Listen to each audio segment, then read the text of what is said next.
All right then, ladies and gentlemen, it is Zay, And Christiana. and today we are going to give you our review and thoughts on the long-awaited, no pun intended, this is going to be the report card on Longlegs.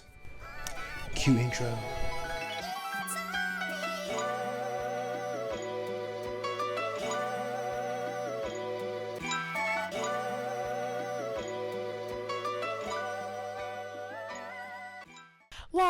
Long legs, legs long.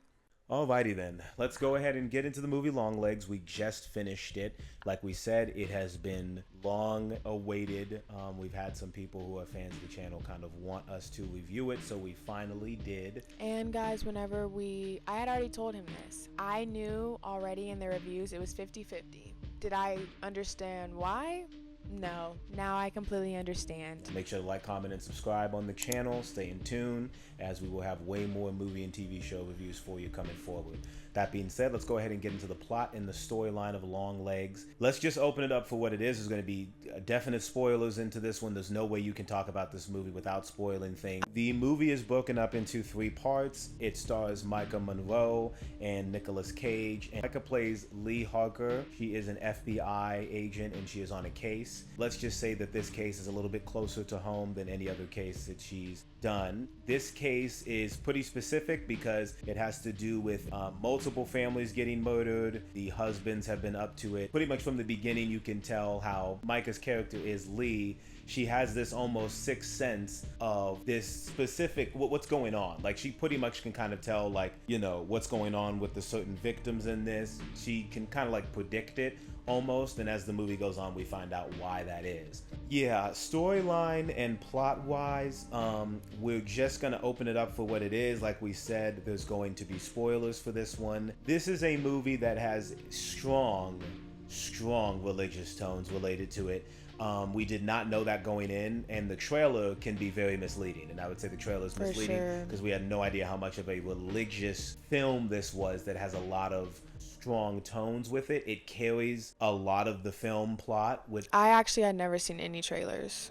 Yeah, I'd only seen maybe a few seconds of one. So, you know, we went into this completely blind. So on Lee's journey, she is of course paired up with Detective Carter, and essentially they're on this case to figure out why these husbands are killing their wives and their kids.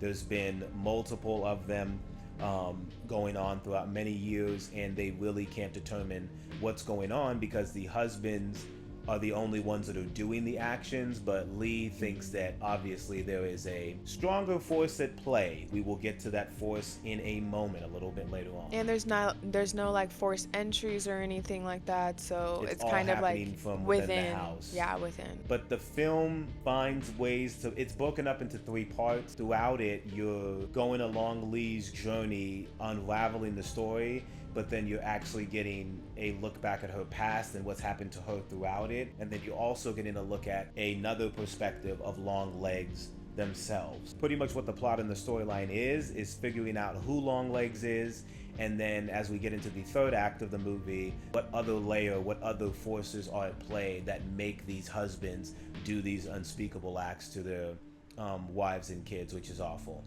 So that's really much the plot of it. Like we said, did not expect that from the trailer at all whatsoever. We thought this was just a straight up FBI detective movie. We did not have that at all. So let's go into the pacing and the runtime of this. Gonna rip the band-aid off. This one definitely dragged itself a bit.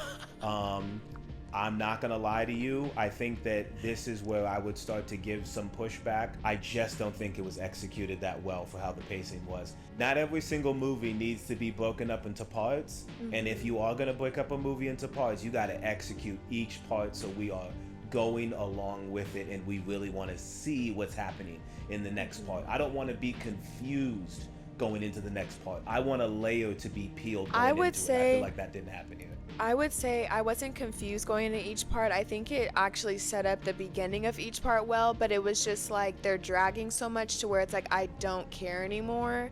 And it's ultimately not even getting creepy. It's just getting weird. It's getting weird. And it's ultimately like it never made me feel tense. I did call something inevitably early. You did call it early. So it's just like, obviously, if I can already tell with type of movies like this, I could still tell where things were going, and it did make it semi predictable. I'm not gonna say I knew the whole thing, but I did know parts of it, to where it's just like each part was kind of like, okay, let's hurry up and finish this. Like, I hope it's only 3 parts and not 4 or 5. It's kind of like, let's hurry up and rush. The singing by Nicholas, very, very annoying. I know why they add those tones in there, because it's creepy. It's supposed to make you feel Uneasy. yeah, very uneasy. And it's like, it's supposed to make it like to where it's like, what, this guy is really, really crazy. But for me, it was just kind of like, okay, I don't care to hear this. Very happy we didn't hear it in a very loud setting. We're dragging it. I don't care. And let's wrap this up.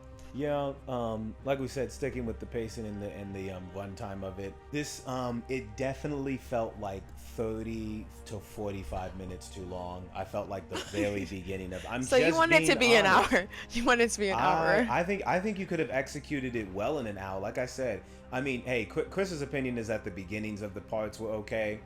I felt lost. I mean, every part that it started, there wasn't enough from the previous ending of it. There wasn't enough of a cliffhanger from the previous part to make me go, oh, what happened? I kind of got to know another layer of that. Instead, it felt like, wow, these are really different aspects of the film, and it almost felt a little bit out of order. I wish the beginning of the film, when Lee takes a picture of him, I wish, because they cut that off to get the title card. No, I wish she would have taken a picture of him, and then it would have flashed forward to her maybe in her house or something. Like I said,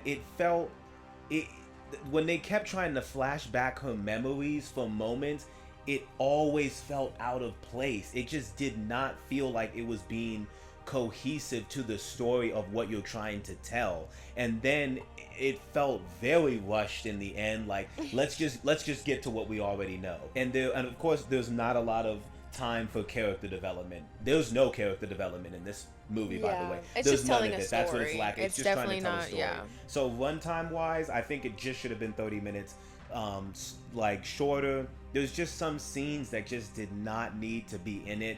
I felt like the scenes that were trying to build tension of her trying to find the entity in her house and things like that. Like I said, there's not enough layers. You either shorten it and you get to the points quicker, or you tack on another hour and you give us some character development to at least make us care a little bit more about the main characters and what's going on in the film. So I just feel like that's what really lacked. But let's get to the acting and the performances. Of course, Mika Monroe, we have seen her before on the channel in The Watcher. And I'm gonna tell you guys right now, can't really give her like a clapping performance, but I will say she did show what some actors can't show, which is some range. She is different in this one than she is in The Watcher. I don't really know what better performance she did. She did also kind of show the same aspect she did in The Watcher, because she shows that she's unsettled. She shows an unsettling feeling, like I'm being watched. So she's good at that. So she's good at being kind of like, not to say damsel in distress, but she is someone good under stress. Yes. She can handle it. I did like her mannerisms whenever, like when she would sit down, like she's only focused on certain things. And of course we know why. That's like the entity kind of, the tapping her shoulder, being like, this is what you can see, this is what you're not supposed to see. But when you're a kid, obviously you're only allowed to see so much, and I thought that was a layer that was kind of getting discovered. But like I said, it felt like it was rushing at the end there. I would say Mika put on she put on a good performance. She had to carry. It's mostly her. There's a lot of silent scenes where her facial expressions have to be the focus of the film. So I will say, when she is scared, when she's timid, I do like her scenes when she has the gun up and she's pointing it and swinging the corner and she's just breathing heavy. You can feel the anxiety in her. Like, am I gonna die right now? Do I have to shoot somebody right now? There's not a lot of action. She's an FBI agent, but don't expect her to start spraying niggas. It's not really happening like that. This ain't like a Bad Boy shit where people are spraying. Yeah, Mika did what she needed to do. Let's get to Nicolas Cage. I'm not gonna lie to you, I didn't know this motherfucker was in this movie until a week ago. I thought it was just Yeah, Micah in I the didn't movie. either. Now And Chris, tell us how you thought about Nicholas. I mean, the effects were really good because, like I said, I could only hear him. I couldn't see him. I couldn't see him with how he was portrayed in this movie. But ultimately, I felt like he was a complete waste. Like, I A do. national treasure? Nah, I'm I joking. That was a good mean, one. That was a good one. I just feel like he was a. Now, he wasn't a waste because, like I said, he was supposed to add that creepy and that, like I said, unsettling feeling. But ultimately, to me, I just feel like, honestly, the mom was bad enough on her own to where they could have just kept it as her. But he was like the doll maker in this whole thing. So it's like, I guess they needed another aspect. But to me, like I said, he wasn't needed. To me, he wasn't needed at all. I think his performance took away big chunks of the movie. You're right. When he was singing, no, it did not work. It did not work. When he first was introduced and he was yelling and then it went into the title card, okay, whatever. But as I saw more of him, this is one of those movies where we don't need to see him damn near at all. Yeah, we don't. Like, if we only saw And we him really in didn't. that and probably maybe 2 other scenes, okay. Yeah. But you showed him way more than I thought you would.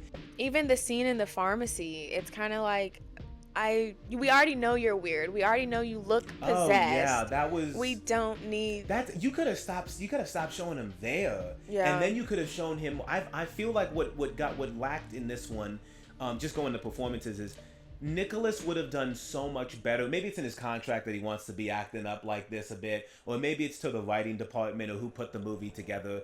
But he would have been much more intimidating if we just kept hearing about the actions, or we maybe saw 1 or 2 pictures of him, or we kept going back to the house. Yeah, and don't actually show him until the end. Until they catch him at the very end. We were comparing this movie to it's not a comparison, but I do like how the movie Seven was, because they took a while to show you Kevin Spacey's character. And then when you saw him, the third act is, God, he's worse than we thought. This was different. This was, okay, by the time Nicholas started singing, I almost was out of the film. I said, what's going on?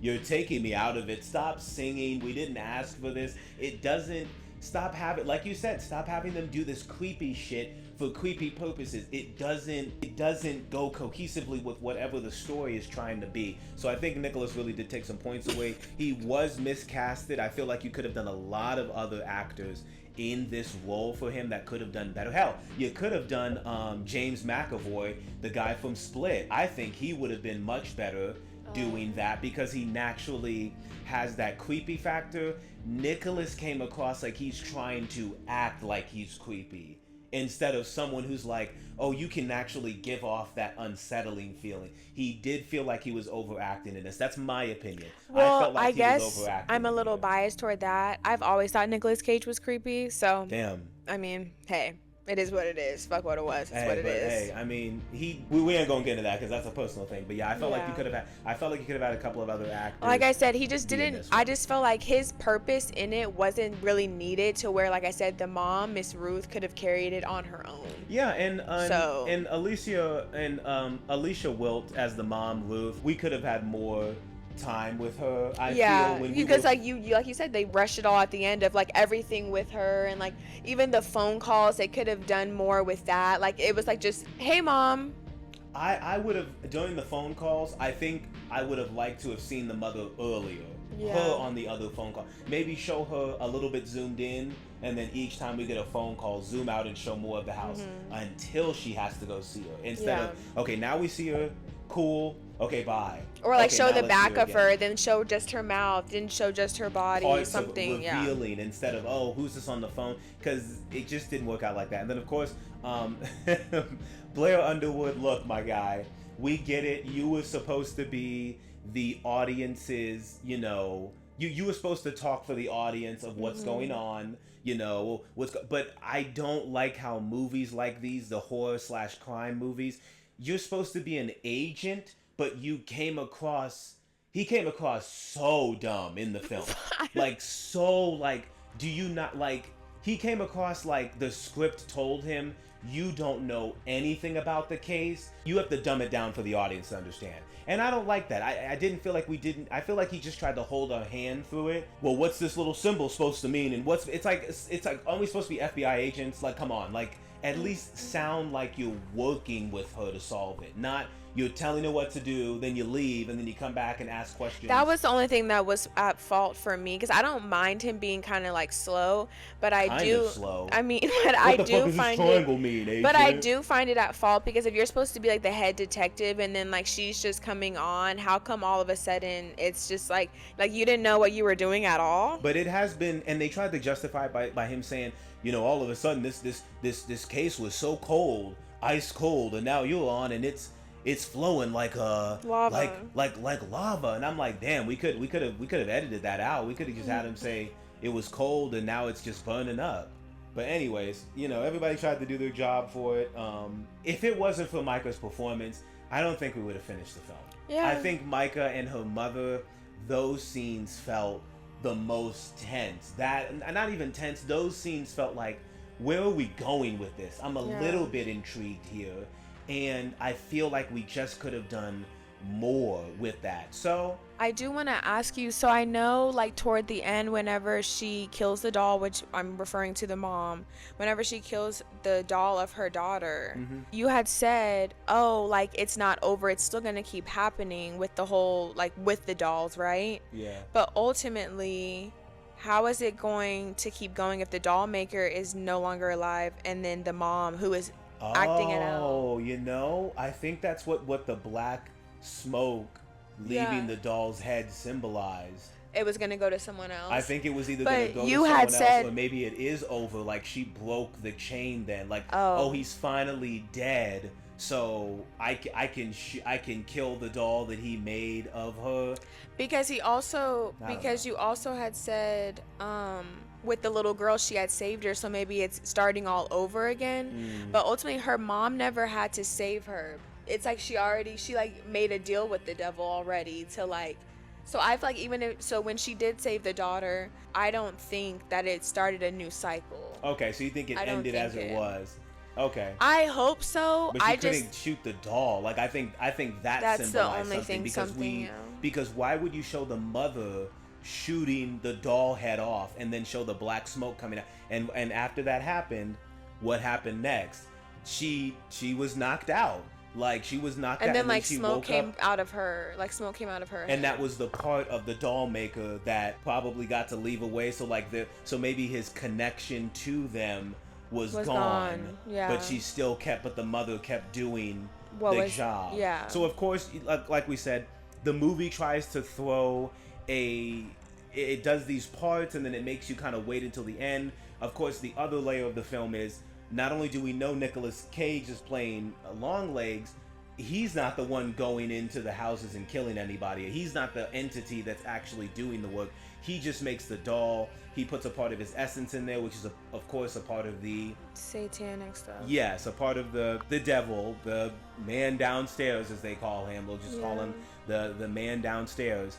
And the mother, because when Lee was young, he visited their house and he tied up the mother, and the mother made a deal with the man downstairs to, if you spare, my daughter and I, then I will work for you. And this entire time, Lee's been trying to figure out there's someone else working for him, even though Carter doesn't believe it. Other people don't believe someone else working for him. She does, and now she finds out, oh, no wonder it's so close to me. The person who's been helping him all these years has been my own mother.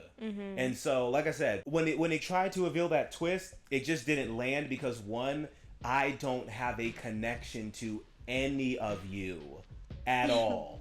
And that's just the performance of Micah. That's just the performance of Alicia. That's just their performances. This movie wasn't trying to get you to care about them so that you feel bad when you find out the mother. It's just a bad situation, and she happened to sell her because she wanted her to grow up. That's essentially why she wanted to do that. She was justifying her terrible actions. She brings the doll over to them. She disguises herself as a nun from the church. She says congrats, and then that doll has the essence of the man downstairs in it, and whenever they look at it, he gets to see, and then that opens up for them. He tells the father and the family to do whatever it is they're going to do, and then they do it, like kill them, use this weapon, stuff like that. The movie takes a long time to layer that out, and I just feel like we could have either established that earlier and then we see the actions of it later, or we don't even try to do that at all, and then we can put it in the third act. But by the time we were by then and we actually saw it happen in person with Carter's family, which I also kind of called in the beginning. I said, why are you showing this family? And why is it, oh, we're missing the 13th? It's like, like you said, predictable. We kind of all see it. So I just feel like it revealed too much to where when we got to the third act, instead of thinking like, damn, he's gonna kill them, and he kills the wife, and the daughter doesn't die. Carter gets shot by Lee. Shout out to Lee for actually shooting. And honestly, he probably didn't even die, because honestly, it looked like she shot him in his arm and then like maybe his shoulder, but he did fall. And then of course she has to kill her mom, and of course she kills her mom. There's no connection. It's just like the only scenes we got to see of Lee with her mom was when she was younger. I'm gonna say this to all Hollywood execs: please stop making so many things demonic. Just because it's demonic does not make it scary. I'm gonna let you know that now. Say it again. Just because it's demonic does not make it scary. It's so drawn out. It's so played out. We need to stop making everything. First of all, stop putting religious tones into it. It's not gonna hit on every audience member, no matter what religion you practice. But also, like, it makes it almost not necessarily comical, but it makes it so played out at the fact that you're always making fun of nuns, making fun of church, making fun of the crosses, it's just like, at this point we know that executives do not like, they do not like Christianity, they do not like Jesus, they don't like a God, they don't like a higher power. That's your own prerogative, but let's stop putting that into every single movie and saying, oh, let's slap horror on it based on a true story. Perfect, we got it. Stop doing that every single time there's a movie that has religious undertones in it. You can literally turn it in. Even that one, Immaculate, with freaking Sydney Sweeney. We don't need everything to be nuns killing each other, a demonic entity killing people. Stop making everything so demonic. What happened to, remember Jason? How about we make a new Jason movie? What about Freddy? Okay, why don't we make these serial killer slashers again, of these fake entities that are literally just, it's like a, because some people don't even like scary movies, but it's like a feel-good scary movie. It's like, this man isn't real. This is something that is created. You really have a hard time missing on an FBI detective story, and then, oh, the detective working on the story has a close relation to the case. That can always be interesting.